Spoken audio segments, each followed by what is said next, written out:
Hi guys, and welcome back to the channel. So today's video is going to be about switching from a single speed freewheel over to fixed gear.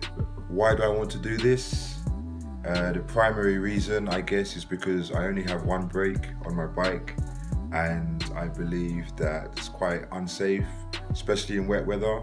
So I'm hoping to increase the safety by adding a secondary braking method.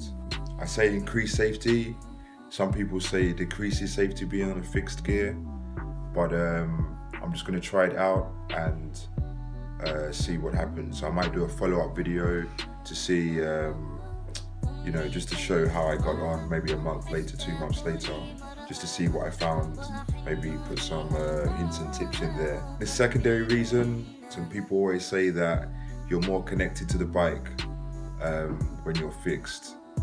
You're really at one with the bike, and your riding changes.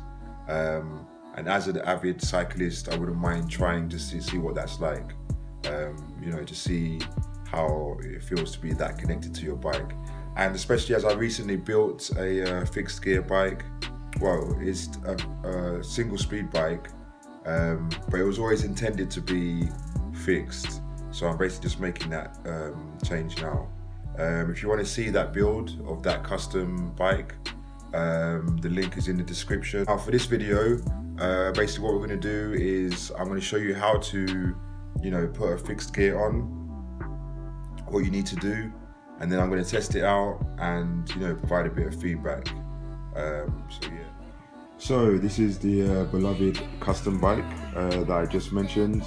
Again, you can check out the link to that video in the description for this vid. But yeah, I'm not going to use this bike today. Just pretty much because I love it that much. It's got a custom paint job on it. It's all brand new components, and if I switch to fixed, I'll probably have an accident of some kind. I might come off the bike. So yeah, for that reason, I'm not going to use this bike. So instead, I'm going to use this bike. This is my daily run around, day to day, a bit beaten up kind of bike. It's my secondary bike. So yeah, I don't really mind if this gets a bit damaged or knocked about. It's already got a few bumps and scratches. So I'm gonna basically use this bike to do it. And so as you can see, on the hub here, on the rear wheel, I have a single speed fixed gear on here. This one's quite old. Some of the teeth are broken, so I'm going to replace that. There should be a lock ring here normally, but it's quite an old bike, old wheel. I'm not too sure where the lock ring's gone, but I'm going to put a lock ring on there. I'll show you how to do that.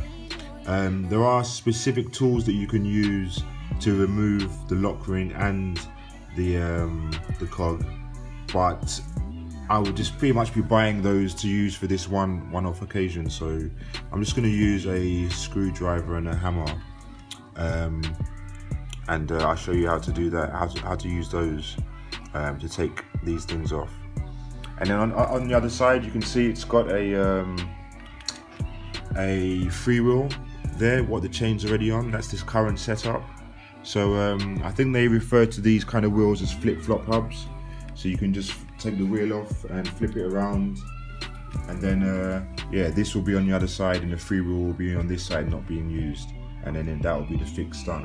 So I'm going to show you how to do that. I've got a new fixed gear and a lock ring that's going to go on. And took that off. So as I was saying before, there are tools that you can get, specific tools that are made for removing these, like the cog specifically, and also a lock ring that should have been on here, but it's not on here. But if I just get a close up, you can see the thread just going around here. That's where a lock ring should be, but there isn't one at the moment. So I'm going to take this off and put the new cog on and put a lock ring on,